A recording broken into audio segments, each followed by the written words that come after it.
कभी आपके साथ ऐसा हुआ है कि बहुत अच्छे तरीके से आपने पैंट की कटिंग की, खूब दिल से जो है खूब मेहनत से पैंट की स्टिचिंग की और जब आपने ट्राई किया, ये क्या साइड में झोल आ रहे हैं, मोरी घूम रही है, आसन में झोल पड़ रहे हैं, बैठने में कंफर्टेबल नहीं है। मेरे साथ भी अक्सर ये चीज़ होती थी जब मैं सिलाई सीखता था। कितनी भी अच्छी करके पैंट की कटिंग, स्टिचिंग कर लेता था, लेकिन पैंट में यही सब प्रॉब्लम होती थी और मुझे खुद पे बहुत ज़्यादा गुस्सा आता था कि यार मैं ऐसी क्या गलती कर रहा हूँ, जिसकी वजह से ये सब प्रॉब्लम हो रही। फिर एक टाइम के बाद में मुझे ये 5 चीज़ें पता चलीं, जिनकी वजह से ये सब प्रॉब्लम होती है। तो आज की इस मास्टर क्लास में मैं आपको पैंट कटिंग, पैंट की स्टिचिंग और उसके साथ में 5 ऐसी गलतियाँ बताऊँगा जो बिगिनर्स करते थे, जो कि मैं भी करता था। अगर आपने उन गलतियों को सुधार लिया, तो भैया मैं गारंटी देता हूँ, पैंट की फिटिंग बिल्कुल परफेक्ट आएगी, आप चाहे किसी भी साइज़ का बनाएँ। वीडियो बहुत ज़्यादा काम की है आज। वीडियो को लाइक कर दो, मैं इधर वीडियो स्टार्ट कर रहा हूँ। तो यहाँ पे पैंट की कटिंग करने के लिए मैंने यहाँ पे 2 मीटर फैब्रिक लिया है, ठीक है? और इसको हमने 4 लेयर में बिछा लिया है। जैसे कि देखिए 1, 2, 3, 4, ठीक है? और कपड़े की ये उल्टी साइड है। यहाँ पे एक चीज़ का आपने ध्यान रखना, जो किनारे वाली साइड होती है ना, कन्नी जिस साइड होती है, वो हमने अपनी साइड रखनी है और जो बंद वाली साइड होती है, उसको उस साइड रखना है, ठीक? इसमें ऐसा है कि हम बैक और फ्रंट दोनों एक साथ में कट करेंगे, ठीक है? जिससे कि हमारी पैंट बहुत ही ईज़ी कट जाती है और हमें किसी भी तरीके की कोई भी दिक्कत नहीं होती है। अब हमने यहाँ पे क्या करना है ना, सबसे पहले हम यहाँ पे नीचे एक निशान लगा लेंगे, ठीक है? जिससे कि हमारा कपड़ा सीधा हो जाए और उसके बाद में हमने क्या करना है, यहाँ पे हम 3 इंच का मार्जिन देंगे जो कि हमारा फ़ोल्ड में आएगा। तो ये हमने पहले 3 इंच पे निशान लगा लिए, ठीक है? और उसके बाद में हमने क्या किया, स्केल की मदद से यहाँ पे सीधा निशान लगा लिया। अब यहाँ पे पैंट की कमर जो है ना, वो 34 इंच है, ठीक है? तो हमने नीचे 34 इंच रखा, ठीक है? उसके बाद में सबसे पहले ऊपर एक निशान लगा लिया और उसके बाद में यहाँ पे 11.5 इंच पे हमने आसन के लिए निशान लगा लिया। अब यहाँ पे ध्यान दीजिएगा, ये जो पैंट है ये फुल लास्टिक में है, ठीक है? तो इसके लिए हम क्या करेंगे, 2 इंच ऊपर लगा लेंगे निशान, जो कि हमारा लास्टिक के फोल्ड के लिए आ जाएगा।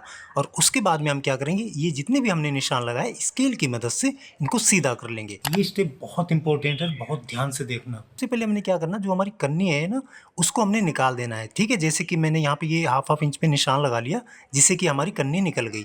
अब उसके बाद में हम क्या करेंगे, सबसे पहले अपनी थाई का निशान लगाएंगे, क्योंकि थाई है इसकी हमारी 28 इंच, ठीक है? तो 28 का हाफ होता है 14। हमने 14 इंच पे रखा, निशान लगा लिया और उस 14 से हमने जो, और उसके बाद में पीछे हमने यहाँ पे 2 इंच पे एक निशान लगा लिया, ठीक है? अब उसके बाद में हमने नीचे 14 इंच पे निशान लगाया, ठीक है? वही 14 का निशान हम ऊपर लगाएंगे यहाँ पे और उसके बाद में 14 का सेंटर निकाल लेंगे, जो कि होता है 7 इंच, ठीक है? ये हमने यहाँ पे निशान लगा दिया और उसके बाद में हम क्या करेंगे, 14 इंच का निशान नीचे भी लगा लेंगे, जो कि हमारी मोरी का आएगा, ठीक है? और उसके बाद में ये देखिए, इस तरीके से हम इसका सेंटर निकाल लेंगे, जो कि ये 7 इंच पे हमने निशान लगा दिया। अब यहाँ पे क्या करेंगे, ये वाले जो अंदर अंदर वाले निशान है, ठीक है? इसको हम क्या करेंगे, स्केल की मदद से इनको सीधा कर लेंगे।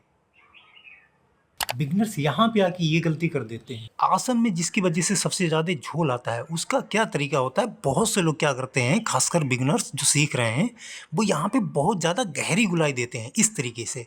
देखिए, जब आप इस तरीके से गुलाई देंगे और जब इसके ऊपर सिलाई लगेगी, तो ये जो, तो यहाँ से जो है ना, कपड़ा ऊपर की तरफ भागेगा और वो भागना भी चाहिए, क्योंकि गुलाई इतनी ज़्यादा होगी। तो इसके लिए हमें क्या करना है, यहाँ पे बिल्कुल हल्का सा राउंड देना है, कुछ इस तरीके से। और उसके बाद में हम क्या करेंगे, ये जो हमारी शेप पट्टी है राउंड वाली, इसको यहाँ पे रखेंगे और निशान लगा देंगे। अब यहाँ पे बात करते हैं कि बहुत से लोग गलती क्या करते हैं, जिससे कि साइड वाली जो सिलाई जो है वो आगे जाती है या फिर अंदर की ओर चढ़ती है। उसका रीज़न क्या होता है कि बहुत से लोग क्या करते हैं, देखिए पहले ये निशान लगा लिया, ठीक है? और उसके बाद में जितनी मोरी है, जैसे फॉर एग्जांपल इसकी 14 मोरी है, ठीक है? ध्यान दीजिएगा, बहुत ज़्यादा ध्यान दीजिएगा। यहाँ पे 14 इंच पे निशान लगाया, उसके बाद में इस तरीके से शेप फंटी को रखा और निशान लगा दिया। अब आप खुद ही सोचिए, जब ये एक साइड से इतना ज़्यादा कपड़ा हमारा आ रहा है, तो वो जाहिर सी बात है कि वो अंदर की तरफ भागेगा। तो उसका सबसे अच्छा तरीका क्या होता है कि हमने सेंटर में देखिए निशान लगाया हुआ है, जैसे कि देखिए ऊपर का सेंटर ये है हमारा, ठीक है? इसी तरीके से नीचे का सेंटर जो है वो हमारा ये है, ठीक है? तो उसके लिए हम क्या करेंगे, सेंटर में मोरी को नापेंगे। अब जैसे इसकी मोरी जो है वो 10 इंच है, ठीक है? तो 10 का हमने क्या किया, 5 इंच को सेंटर में रखा, एक निशान उस साइड लगाया और अपना एक निशान हमने इस साइड लगाया, जो कि अब ये आ गया हमारा कपड़े का सेंटर निकल के, ठीक है? अब यहाँ पे हम क्या करेंगे, जो हमारी शेप वाली फंटी होती है, इसको इस तरीके से रखेंगे और ये इस तरीके से निशान लगा देंगे और उसके बाद में क्या करेंगे, अपनी मोरी वाली साइड आएंगे और ये यहाँ पे स्केल को रखेंगे और निशान लगा देंगे। अब बिगिनर्स यहाँ पे अक्सर ये गलती कर देते हैं, आसन को जो है ना इस तरह नहीं नापते। देखिए आसन को इस तरह गुलाई में नापना बहुत ज़रूरी होता है। अब जैसे इसका आसन 12 है तो जब मैं गुलाई में नाप रहा हूँ तो 12 ही आ रहा है, ठीक है। इस चीज़ का आपने हमेशा ध्यान रखना है। अब हम इसको कट करेंगे, लेकिन सुनो, ध्यान से सुनो। अभी हम सिर्फ जो ऊपर के 2 पल्ले हैं, यानी कि जो हमारे फ्रंट के पल्ले आएंगे, उनको सिर्फ कट कर रहे हैं, चारों को अभी नहीं कर रहे हैं। इस बात का हमेशा ध्यान रखना। पहले हम फ्रंट के 2 पल्ले ऊपर के कट करते हैं, बाद में बैक के पल्ले कट करेंगे। आगे वाला स्टेप बहुत इंपॉर्टेंट है, इसलिए वीडियो बिल्कुल भी स्किप मत करना। ये अपनी कटिंग हो गई, ठीक है। एक्स्ट्रा कपड़े को हम साइड करेंगे। अब स्केल की हेल्प से यहाँ को इस निशान को थोड़ा सा आगे बढ़ाएंगे। ठीक उसी तरह मोहरी के निशान को थोड़ा सा आगे बढ़ाएंगे। अब यहाँ पर 2 इंच पे एक्स्ट्रा मार्क करेंगे और ऐसे ही 2 इंच पे यहाँ मोहरी पे मार्क करेंगे। इस पॉइंट से स्केल को रखेंगे और सीधा निशान लगाएंगे। अब यहाँ पे हल्का सा राउंड देंगे, ठीक उस तरह जैसे हमने फ्रंट में दिया था। शेप फंटी की हेल्प से इन दोनों मार्क को आपस में मिला देंगे। ध्यान से देखना, ये स्टेप बहुत इंपॉर्टेंट है, ठीक है। फ्रंट का आसन है हमारा 12 इंच, बैक का रखेंगे 13 इंच, क्योंकि बैक का आसन फ्रंट से हमेशा थोड़ा सा बड़ा रखा जाता है। अच्छा, बैक का आसन हम बड़ा इसलिए रखते हैं ताकि बैठने उठने में हमारी पैंट जो है वो कंफर्टेबल रहे, ठीक है। इसलिए बैक से आसन थोड़ा सा बड़ा रखा जाता है। और कौन से साइज में कितना रखा जाता है वो मैं आगे वीडियो में बताऊंगा, वीडियो ध्यान से देखो। स्केल की हेल्प से यहाँ पर मार्क करेंगे और इसको कट करेंगे। आसन तक निशान पर ही कट करेंगे और यहाँ से ½ इंच निशान से बाहर कट करेंगे। तो अब ये देखिए, ये है अपनी कन्नी वाली साइड। अब इसको यहाँ से क्या करेंगे, हम चारों पल्ले हैं इनको एक साथ कट कर देंगे।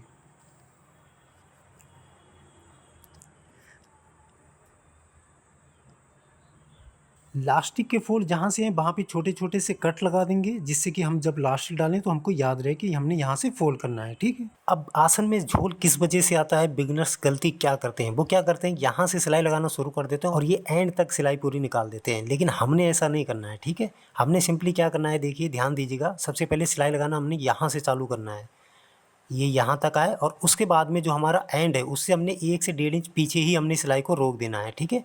ठीक है, हमने सिर्फ यहाँ तक सिलाई लगानी है। अब इस सिलाई को लगाने में जो लोग अक्सर गलती करते हैं, क्या करते हैं, यहाँ पे 1-1 इंच का मार्जिन ले लेते हैं, लेकिन ऐसा नहीं करना है। यहाँ पे अगर आप ध्यान देंगे तो मैंने सिर्फ ½ इंच का मार्जिन लिया है, ठीक है। और ये सिलाई देखिए यहाँ तक लाए, इस पार्ट को हमने ओपन रखा है, ठीक है। अभी इस बहुत ध्यान से वीडियो देखना, ठीक है। अभी आपको हो सकता है ये वीडियो समझ में ना आ रही हो, वीडियो बोरिंग लग रही हो, लेकिन बस एक बार कर्रा दिल करके ये वीडियो देख लीजिए पूरी, ठीक है।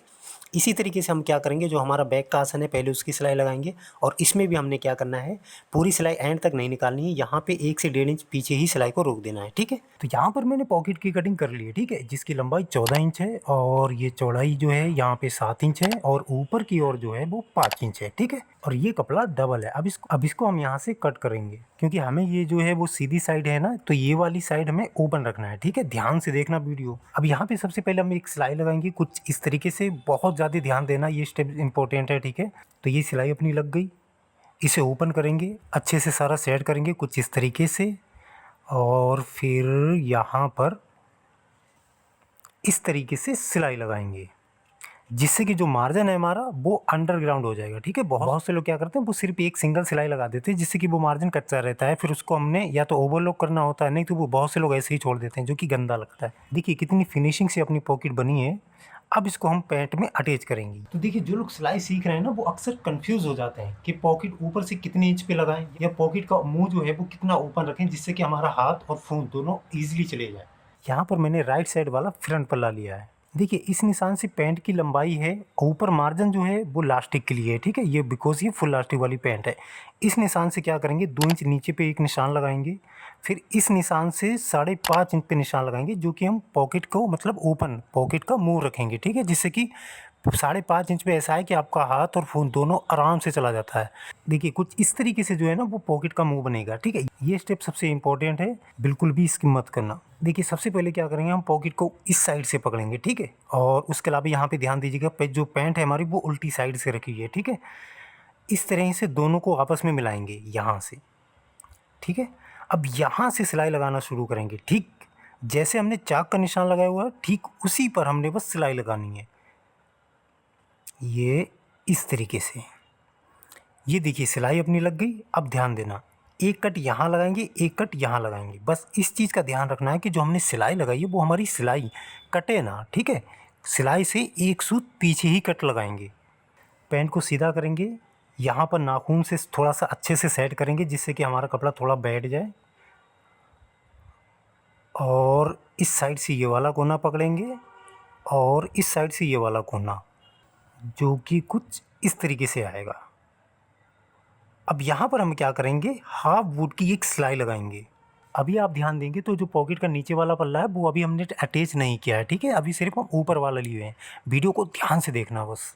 अब पॉकेट को पूरा सेट करेंगे। देखिए इस तरीके से पहले ऊपर एक सिलाई लगाएंगे जिससे कि ऊपर जो है हमारी पॉकेट अटैच हो जाए। जब उसके बाद में जब हम लास्टिक डालते हैं तो बहुत ईजिली पड़ जाती है, ठीक है। अब उसके बाद में क्या करेंगे, सारी पॉकेट वगैरह को, सारे कपड़े को अच्छे से सारा सेट करेंगे और उसके बाद में एक सिलाई से अटैच कर देंगे। ये देखिए कितनी फिनिशिंग से जो है वो अपनी पॉकेट लग गई है। तो देखिए फ्रंट और बैक के पल्ले के आसन वगैरह तो हमने जोड़ लिए थे, ठीक है। अब क्या करेंगे, इन दोनों को आपस में जोड़ेंगे। तो उसके लिए क्या करना है, हमने सबसे पहले जो नीचे रखा हुआ है वो हमारा बैक का पल्ला है और इसके ऊपर हमने रखना है फ्रंट का पल्ला, ठीक है। जो फ्रंट के पार्ट हैं वो ऊपर रखेंगे, जो बैक के पार्ट हैं उनको नीचे रखेंगे। और अभी जो है वो मैं साइड की सिलाई लगा रहा हूँ, ठीक है। अब इसमें हमने लगाना, यहाँ से शुरू करना है सिलाई को। और यहाँ पे भी बस इस चीज़ का ध्यान रखना है कि जो मार्जिन है वो हमने सिर्फ हाफ इंच लेना है। बहुत से लोग क्या करते हैं यार, मतलब एक एक इंच का साइड से मार्जिन ले लेते हैं, फिर बोलते हैं ये साइडों में झोल आ रहे हैं, सिलाई घूम रही है। तो उसकी वजह यही होती है, पैंट में मार्जिन सिर्फ हाफ इंच का लिया जाता है, ठीक है। अभी देखिए ये अपनी एक साइड की सिलाई लग गई है और उसके बाद में ये पॉकेट वाली साइड की सिलाई लगाएंगे। अब यहाँ पे क्या करेंगे, जो हमने पॉकेट के मुंह के बिल्कुल बराबर में एक सिलाई लगाई थी ना, हमने सिंपली उसी के ऊपर सिलाई लगानी है। इससे होता है कि अक्सर जो बिगिनर्स होते हैं, जो बहनें अभी सिलाई सीख रही हैं, वो क्या करती हैं, जब ये सिलाई लगाती है ना तो पॉकेट को जो है ना, पॉकेट का मुंह भी सिल देती हैं सिलाई से, ठीक है। उनको ये चीज़ करने में काफ़ी दिक्कत आती है। तो इसीलिए ये जो मैंने ट्रिक बताई है ना, इसे दिमाग में बसा लीजिए और जब भी आप पॉकेट लगाएं तो इस तरीके से लगाया कीजिए एंड की सिलाई। जैसे कि ये देखिए मैंने पूरी सिलाई लगा दी है, ठीक है। कहीं से पॉकेट बंद नहीं हुई है, सिलाई वगैरह किसी के ऊपर नहीं चढ़ी है, ठीक है। अब उसके बाद में क्या करेंगे, अब अक्सर बिगिनर्स यहाँ पे गलती क्या करते हैं, ठीक है, जिससे कि उनके जब वो मोरी फोल्ड करते हैं तो उस मोरी में झोल आता है। उसकी वजह क्या होती है, देखिए मैं आपको समझाता हूँ। यहाँ से जो है ना वो हमेशा थोड़ी सी बाहर करके सिलाई लगाई जाती है। जैसा कि अभी आप देखेंगे जब हम इस चीज़ को फोल्ड करते हैं तो ये जो ऊपर है हमारा कपड़ा ज़्यादा होता है, ठीक है। तो इसका तरीका क्या होता है, जैसे कि मैंने एक सीधा निशान लगाया और एक जो है थोड़ा सा क्रॉस करके बाहर करके निशान लगाया, ठीक है। तो अगर आप सीधे वाले से लगाएंगे तो नीचे कपड़ा हो गया हमारा कम और ऊपर जब आप उसको फोल्ड करेंगे तो ऊपर कपड़ा हो गया ज़्यादा। इस वजह से जो है ना मोरी में झोल आते हैं, उसमें सिलवट वगैरह पड़ जाते हैं मोरी फोल्ड करते टाइम। तो उसके लिए हमने क्या करना है, हमेशा जो है हाफ से पौना इंच सिलाई बाहर करके लगानी है। जैसे कि मैंने ये निशान लगाया हुआ है और मैं निशान के ऊपर सिलाई लगा रहा हूँ। और उसके बाद में हमने क्या करना है, ये स्टेप बहुत इंपॉर्टेंट है, ध्यान दीजिएगा। हमने जो आसन की सिलाई लगाते समय जो हमने एक एक इंच की सिलाई छोड़ी थी उसको अब हम लगाएंगे इस तरीके से। ये देखिए बैक और फ्रंट के हैं ये, ठीक है। इन दोनों को इस तरीके से पकड़ेंगे और ये सिलाई लगाना शुरू कर देंगे और यहाँ पे आके क्या करेंगे, सिलाई को थोड़ा सा पक्का कर देंगे, ठीक है। सिलाई लगाते जहाँ से शुरू हो रही है और जहाँ पे एंड हो रही है वहाँ पे हमेशा सिलाई को पक्का करना होता है, ठीक है। अब इसी तरीके से जो हमारी दूसरी वाली साइड की सिलाई है इसको भी हम पहले कपड़े को अच्छे से सेट करेंगे और यहाँ पे पहले पक्का करेंगे और वही हाफ इंच का मार्जिन लेते हुए सिलाई लगाते ले जाएंगे नीचे तक बिल्कुल। और यहाँ पे भी वही करना है हमने, जो मोरी वाली साइड है वहाँ पे हाफ इंच बाहर करके क्रॉस में थोड़ी सी सिलाई लगानी है। अब बिगिनर्स ऐसी क्या गलती करते हैं जिसकी वजह से पैंट ऊपर चढ़ती है, आसन जो है ना वो ऊपर की तरफ भागता है। क्या करते हैं वो लोग, इस तरीके से एक सी पूरी सिलाई लगा देते हैं। जैसे कि अपन सलवार में नहीं सिलाई लगाते हैं, तो सलवार में तो चल जाती है क्योंकि उसका आसन वगैरह बहुत ज़्यादा बड़ा रखा जाता है, वो तो ढीली डाली है, ठीक है। हमने यहाँ पे सिलाई किस तरीके से लगानी है, हमेशा क्रॉस में सिलाई लगानी है। जैसा कि हम आर्मोल चढ़ाते हैं ना, ठीक उस तरीके से हमने इसमें सिलाई लगानी है। हमने क्या करना है, देखिए कपड़े को इस तरीके से पकड़ेंगे और ये सिलाई हमारी पूरी एक सी जानी चाहिए, ठीक है। बैक के आसन से लेके फ्रंट के आसन तक, यानी कि फ्रंट के आसन से लेके बैक के आसन तक ये सिलाई पूरी जाएगी एक सी लगती हुई, ठीक है। जैसे कि मैंने यहाँ से लगाना शुरू किया, ये सिलाई लगाते हुए यहाँ तक ले गया और यहाँ पे क्या करना है, यहाँ पे इस तरीके से अच्छे से फोल्ड करेंगे और जो कि ये जो मार्जिन है इसको इस तरीके से एक कोना टाइप बना देंगे। ये छोटी छोटी चीज़ें होती हैं ना जिससे कि आप बिगनर से प्रो टेलर बनते हैं, क्योंकि अगर आप ये कपड़ा पूरा एक साथ दबा देंगे तो वो खिंचता रहता है। और ये लग गई है अपने आसन की सिलाई इस तरीके से। तो अगर आप यहाँ पे ध्यान देंगे जो कि सिलाई हमारी आएगी वो इस तरीके से आएगी। ये चीज़ आपको हमेशा याद रखनी है कि आपने जो है सलवार के आसन की तरह पैंट का आसन नहीं जोड़ना है। अब बिगिनर्स क्या ऐसी गलती करते हैं जिसकी वजह से जो है ना पैंट की मोरी जो है वो ऊपर की तरफ भागती है। इसमें क्या होता है कि वो एक ही साइड से जो है ना इंटरलॉक कर देते हैं दोनों को। हमने क्या करना है, हमने हमेशा दोनों पल्लों को इस तरीके से, देखिए जिस चिरमा किया हुआ है ना, इसको जो फ्रंट का पल्ला है उसमें अलग ओवरलॉक करनी है और जो बैक का पल्ला है उसको अलग ओवरलॉक करना है, ठीक है। और उसके बाद में इस तरीके से चिरमा करना है। फ्रंट का पल्ला फ्रंट में चला जाएगा, बैक का पल्ला बैक में आ जाएगा और उसके बाद में प्रेस से अच्छे से दबा देंगे इस चीज़ को। जब आप इस तरीके से करेंगे तो ना तो पैंट ऊपर चढ़ेगी ना ही आसन में झोल आएगा, फिटिंग जो है बिल्कुल परफेक्ट आएगी। अब बात करते हैं कि पैंट में इलास्टिक कैसे डालते हैं। जो लोग बिगनर्स होते हैं और जो अभी सिलाई सीख रहे हैं वो क्या गलती करते हैं, देखिए किस तरीके से इलास्टिक लगाते हैं। उन्होंने क्या किया, जितनी कमर है ठीक है उसके हिसाब से इलास्टिक को काट लिया और जॉइंट्स को इस तरीके से एक दूसरे के ऊपर रखते हैं और पहले सिलाई से जॉइंट्स को सिल लेते हैं, ठीक है। और उसके बाद में क्या करते हैं, जैसे कि ये पैंट है ठीक है, यहाँ पे इलास्टिक को इस तरीके से रखते हैं और ये फोल्ड लिया इस तरीके से और उसके बाद में थोड़ा सा मार्जिन अंदर करते हैं और फिर सिलाई लगा देते हैं। लेकिन इस तरह से सिलाई लगाने में दिक्कत उन्हें यही आती है कि वो सिलाई जो लगाते हैं वो इलास्टिक के ऊपर आ जाती है। अब ऐसा होता क्यों है, देखिए अभी आप लोग सिलाई सीख रहे हैं ठीक है, तो आपको अभी इतना आइडिया नहीं लग पाता है कि सिलाई जो है हमारी वो इलास्टिक के बिल्कुल किनारे से आनी चाहिए, इलास्टिक के ऊपर चढ़ना नहीं चाहिए। लेकिन मैं आपको एक शानदार ट्रिक बताता हूँ ठीक है, जिससे कि आप अभी आप सीख रहे हैं, बिगिनर हैं आप कोई भी हो, बहुत ही ईजी तरीके से जो है आसानी से जो है इलास्टिक लगा सकेंगे। वीडियो ध्यान से देखिए। हमने क्या करना है, सबसे पहले इलास्टिक लेनी है ठीक है, ये यहाँ पे। अब इसकी कमर जो है वो है 29 इंच, तो हमने क्या किया है इसको 4 इंच कम किया है ठीक है, मैं ज़्यादा कम नहीं कर रहा हूँ इसमें। तो इसको हमने इलास्टिक को इस तरीके से सीधा नापा जो कि हमने नापा 12.5 इंच पे और उसके बाद में इसको कर लिया हमने डबल इस तरीके से, जो कि ये हमने यहाँ से काट दी। अब ये हो गई हमारी 25 इंच इलास्टिक कंप्लीट, ठीक है। ध्यान दीजिएगा, बहुत ज़्यादा बहुत ही काम की वीडियो है ये। अब उसके बाद में जॉइंट्स लगाने के लिए क्या करेंगे हम, देखिए सबसे पहले हमने किसी भी कपड़े का कोई भी पीस ले लेना है ठीक है, जैसे कि मैंने यहाँ पे ये ले लिया और दोनों जॉइंट्स को यहाँ पे रखेंगे एक दूसरे के सामने इस तरीके से और एक साइड से कपड़े को पहले फोल्ड करेंगे और यहाँ पे एक सिलाई लगाएंगे। उसके बाद में बूट को टर्न कर लेंगे और यहाँ से इस साइड वाले कपड़े को भी मतलब सिलाई से दबा देंगे ठीक है। और उसके बाद में यहाँ पे क्या करेंगे, 2-3 बार रिपीट कर देंगे सिलाइयों को ठीक है, जिससे कि हमारा जॉइंट्स जो है बिल्कुल पक्का हो जाए, कभी कितना भी हम उसको खींचें बिल्कुल खुले ना ठीक। अगर आप यहाँ पे ध्यान दें, ये थोड़ा सा ऐसा था, भूकंप आ गया था इसलिए कैमरा हिल गया था, पूरी ज़मीन धरती सब कुछ हिल गया। यहाँ पे ये देखिए इस तरीके से हमारा जॉइंट लग गया, ये जो निशान लगाया हमारा यहाँ से, ये हमारी लेंथ है पैंट की ठीक है। और ऊपर का ये जो थोड़ा सा 2 इंच का मार्जिन है, 2.5 इंच का, ये हमने इलास्टिक के फोल्ड के लिए रखा है। अब हमने क्या करना है, देखिए पैंट को उल्टा रखा है मैंने और इलास्टिक को रखा है इस साइड से और यहाँ पे हमने 1/2 इंच का मार्जिन लेना है, नीचे वाला जो कपड़ा है हमारा ठीक है उसको सिर्फ 1/2 इंच का मार्जिन लेना है और इलास्टिक को खींच के इस तरीके से एक सिलाई लगानी है जो कि आएगी हमारी 1/2 इंच की। हो सकता है अभी आपको ये वीडियो बोरिंग लग रही हो ठीक है, लेकिन एक बार थोड़ा सा दिल को पक्का करके ये वीडियो पूरी ध्यान से देख लेना ठीक है। एक ऐसी ट्रिक बता रहा हूँ, शानदार सी ट्रिक बता रहा हूँ जो आज से पहले आपने कभी देखी नहीं होगी और आप बहुत ही ईजी तरीके से जो है पैंट प्लाजो में इलास्टिक डालना सीख जाएंगे। हमने सिंपली कुछ नहीं करना है, 1/2 इंच का मार्जिन लेते जाना है ठीक है और इलास्टिक को खींच के हमने सिलाई लगाते जाना है ठीक। आवाज़ से ज़्यादा वीडियो पे ध्यान दीजिएगा ठीक। बस इस चीज़ का आपने ध्यान रखना है कि हमारा जो नीचे का कपड़ा है वो बिल्कुल बराबर हो ठीक है, बिल्कुल इक्वल्स हो, ऐसा ना हो कि मतलब कहीं पे ज़्यादा आ गया कहीं पे कम आ गया हो। अभी आप ध्यान देंगे तो इस तरीके से अभी ये अपनी इलास्टिक आ रही है ठीक है, जिसमें कि गेदर्स वगैरह सारे अच्छे से आ गए। अब यहाँ पे ध्यान दीजिए क्या करेंगे, सबसे पहले एक फोल्ड इस तरीके से लेंगे और दूसरा फोल्ड लेंगे इस तरीके से ठीक। और यहाँ पे हमने क्या करना है, इलास्टिक के ऊपर ही सिलाई लगानी है ठीक है। इस तरीके से इलास्टिक लगाने में आपको ये दिक्कत नहीं है कि हमारी सिलाई कहाँ जा रही है। अगर इलास्टिक के नीचे भी लग गई तब भी कोई दिक्कत नहीं है, इलास्टिक के ऊपर आ गई तब भी कोई दिक्कत नहीं है ठीक है। सिंपली हमने कुछ नहीं करना है, बस इलास्टिक को देखिए इस तरीके से खींच के रखना है। खींचने के लिए पहले हम क्या करेंगे, सुई को पहले इलास्टिक के अंदर डाल देंगे ठीक है, सुई को नीचे कर लेंगे और उसके बाद में पहले एक हाथ की सेट कर लेंगे अच्छे तरीके से और उसके बाद में क्या करेंगे, अपना एक हाथ से जो है वो हम पीछे पकड़ लेंगे इलास्टिक को और दूसरे हाथ से इस साइड से खींचेंगे और उसके बाद में मशीन चलाएंगे। ये देखिए इस तरीके से लग गई ठीक है। उसके बाद में फिर वही हमने करना है, पहले सुई को नीचे करना है, फिर सीधा हाथ जो है वो हमारा पीछे जाएगा देखिए और जो हमारा उल्टा हाथ है उससे हमने आगे वाली इस साइड से इलास्टिक को पकड़ा हुआ है और खींच के रखना है ठीक है, पूरा जोर लगा के बिल्कुल अच्छे तरीके से खींच के रखना है। इस तरीके से आप बहुत ही आसानी से जो है ना पैंट प्लाजो में इलास्टिक डाल सकते हैं, साइज कोई भी हो। बाकी मैंने आपको बिल्कुल डिटेल में सब कुछ समझा दिया है। अभी देखिए ये अपनी यहाँ पे आगे हम क्या करेंगे, थोड़ा सा पक्का कर देंगे मशीन को आगे पीछे करके, जिससे कि हमारी जो सिलाई हो वो पक्की हो जाए। अगर आप ध्यान देंगे तो बिल्कुल इक्वल से गेदर्स आए हैं हमारे, इक्वल से बिल्कुल सिलाई आई है, जो कि देखिए देखने में कितनी फिनिशिंग से लग रही है, ठीक है, जो कि ज़्यादातर ऐसी रेडीमेड जो कपड़े आते हैं, पैंट प्लाजो आते हैं, उनमें पड़ी होती है। तो ये मास्टर क्लास अगर आपको हेल्पफुल लगी तो वीडियो को लाइक करके चैनल को सब्सक्राइब जरूर कर लेना। उसके अलावा अगर आपको कुछ डाउट है बचा है डाउट, तो कमेंट कर दो, मैं उसका रिप्लाई कर दूंगा। यहाँ स्क्रीन पे कुछ वीडियो शो हो रही होंगी, इन वीडियो में से कोई भी एक वीडियो पे क्लिक कर लो, क्योंकि मैं आपसे वहीं मिलूंगा।